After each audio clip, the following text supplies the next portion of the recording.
selamat datang lagi di sesi penelaahan mendalam kita. Hari ini kita mau kupas sebuah proyek infrastruktur yang cukup besar ya di Sulawesi Selatan. Jadi ada rencana perbaikan jalan provinsi, nilainya itu sampai 2,4 triliun. Analisis kita ini didasarkan dari laporan media independennews.com yang Anda bagikan. Misi kita hari ini kita coba pahami bareng-bareng kenapa sih perbaikan ini penting banget.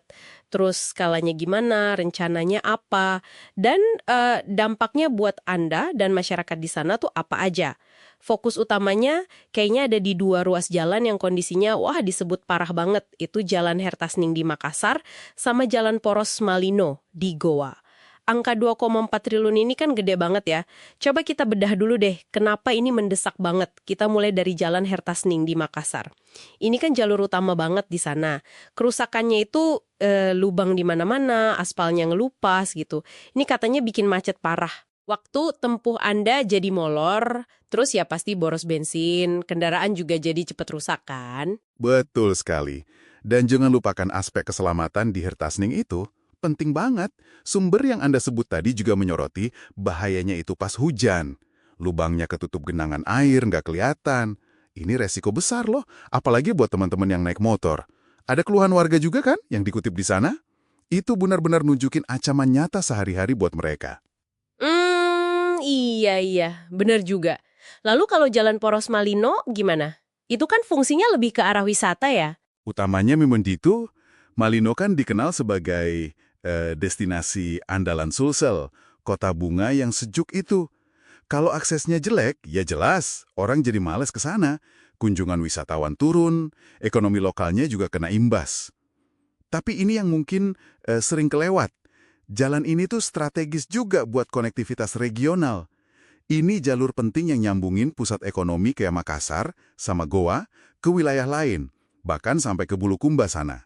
Jadi kalau jalannya rusak, bukan cuma turis yang susah, tapi distribusi barang, jasa, logistik, semua jadi lambat, biayanya naik. Oh, jadi dampaknya luas ya, bukan cuma pariwisata aja. Oke, jadi urgensinya jelas nih, menyangkut mobilitas harian, keselamatan, ekonomi wisata, sampai konektivitas regional. Nah, sekarang kita lihat obatnya nih. Angka 2,4 triliun ini, itu kan jumlah yang, masif ya. Ini nunjukin skala prioritas dari Pemprov Sulsel, pemerintah Provinsi Sulawesi Selatan, soal masalah ini. Serius berarti ya? Ya, anggaran sebesar itu memang nunjukin keseriusan sih. Yang menarik, proyek ini tuh direncanakan pakai skema kontrak tahun jamak, multi-years istilahnya. Jadi rencananya jalan dari 2025 sampai 2027. Artinya, dana sama pekerjaannya itu diharapkan bisa lanjut terus selama 3 tahun, nggak putus tiap akhir tahun anggaran. Ini cocoklah buat proyek segede ini biar nggak mangkrak di tengah jalan. Tapi ya gitu, pasti ada risikonya juga. Risiko kayak gimana tuh biasanya kalau proyek multi-years gini? Ya, proyek jangka panjang begini kan selalu ada potensi rentan sama perubahan politik ya. Misalnya ganti gubernur, kebijakan bisa berubah. Terus ada risiko inflasi juga. Harga material bisa aja naik di tengah jalan, anggarannya jadi kurang. Belum lagi ya potensi molor karena masalah teknis atau birokrasi yang mungkin agak lambat. Makanya ini butuh banget manajemen proyek yang kuat dan pengawasan ketat dari Pemprov Sulsel. Target mulai kerja fisiknya kan Oktober 2025. Masih ada waktu setahun lebih lah buat siap-siap tender dan lain-lain. Tapi ya periode persiapan ini juga krusial, jangan sampai ada hambatan. Oke, mengingat skala dan risikonya tadi, gimana tanggapan masyarakat yang paling kena dampak? Sumber kita bilang ada sambutan baik, tapi ada tapinya juga ya. Betul, masyarakat sih jelas seneng ya, karena memang butuh banget perbaikan ini. Udah lama mungkin nunggunya. Tapi di sisi lain, ada juga suara-suara skeptis gitu. Ungkapan kayak, butuh bukti, bukan janji lagi yang dikutip itu. Wah, busuk juga ya. Ini kayaknya sinyal kalau ada pengalaman kurang enak di masa lalu sama janji-janji proyek yang nggak sesuai harapan. Jadi, Pemprov Sulsel ini punya PR gede buat balikin kepercayaan publik lewat proyek ini.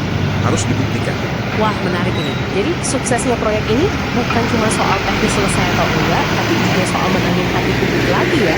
Kalau gitu, coba kita tarik lebih jauh. Dampak jangka panjangnya apa kalau proyek ini katakanlah berhasil sesuai rencana? Kalau kita lihat gambaran besarnya ya, kalau proyek ini sukses, ini bisa jadi semacam katalis ekonomi loh. Transportasi lancar itu kan pasti bikin biaya logistik turun. Produk lokal jadi lebih bisa bersaing harganya. Terus, pariwisata Malino bisa bangkit lagi, mungkin malah narik investasi baru di sana. Buat Anda pribadi, kualitas hidup pasti kerasa naik. Mobilitas lebih gampang, waktu di jalan lebih singkat. Harapannya, angka kecelakaan juga bisa turun. Itu kan penting banget. Iya, harapannya gitu ya. Tapi tantangannya kan bukan cuma selesai tepat waktu aja nih kayaknya. Kualitas kerjaannya gimana? Biar nggak cepat rusak lagi gitu. Nah, itu dia. Tepat sekali. Analisisnya juga nekenin banget soal kualitas. Pakai material yang bagus. Misalnya ada rencana pakai beton kan ya di atas nih, biar lebih awet. Itu penting. Terus, pengawasan pas pembangunannya itu harus super ketat. Jangan main-main. Sayang banget kan kalau anggaran segede 2,4 triliun ini, hasilnya jalan yang umurnya pendek, nanti rusak lagi. Jadi bisa disimpulin nih, ini investasi super besar buat infrastruktur yang vital banget. Potensi dampaknya luas buat ekonomi dan kehidupan kita sehari-hari. Tapi ya itu tadi, ada tapi besar yang ngikutin. Benar, keberhasilannya itu bergantung banget sama beberapa faktor kunci yang disorot tadi. Pertama, transparansi dan akuntabilitas pengelolaan dana 2,4 triliun itu harus jelas, uangnya kemana aja. Kedua, ketepatan waktu pelaksanaan. Target Oktober 2025 itu harus dikejar. Ketiga, pengawasan kualitas yang nggak boleh kompromi selama konstruksi. Harus benar-benar bagus hasilnya. Dan yang nggak kalah penting, komunikasi ke publik. Harus jujur, proaktif, biar masyarakat percaya. Ngatasin skeptisisme publik lewat kerja nyata yang bagus itu mungkin jadi tantangan terberatnya ya. Oke, jelas sekali.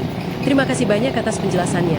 Demikian penelaahan mendalam kita kali ini ya, soal rencana besar perbaikan jalan di Sulawesi Selatan berdasarkan analisis dari independennews.com. Sama-sama. Mungkin sebagai penutup nih, ada satu pertanyaan buat kita renungkan bersama. Mengingat sejarah proyek infrastruktur kita dan skeptisisme publik yang tadi kita bahas, terus dana yang dikelola ini kan besar banget ya. Tantangan paling krusial mungkin bukan cuma nyelesain tepat waktu, tapi mastiin kualitasnya itu bertahan lama. Jadi pertanyaannya gini, gimana caranya kita bisa bikin mekanisme pengawasan independen yang efektif, yang benar-benar punya gigi, biar bisa ngawal proyek semasif ini supaya nggak cuma jadi proyek tambal sulam mahal yang nanti rusak lagi. Itu mungkin yang perlu kita pikirkan bersama.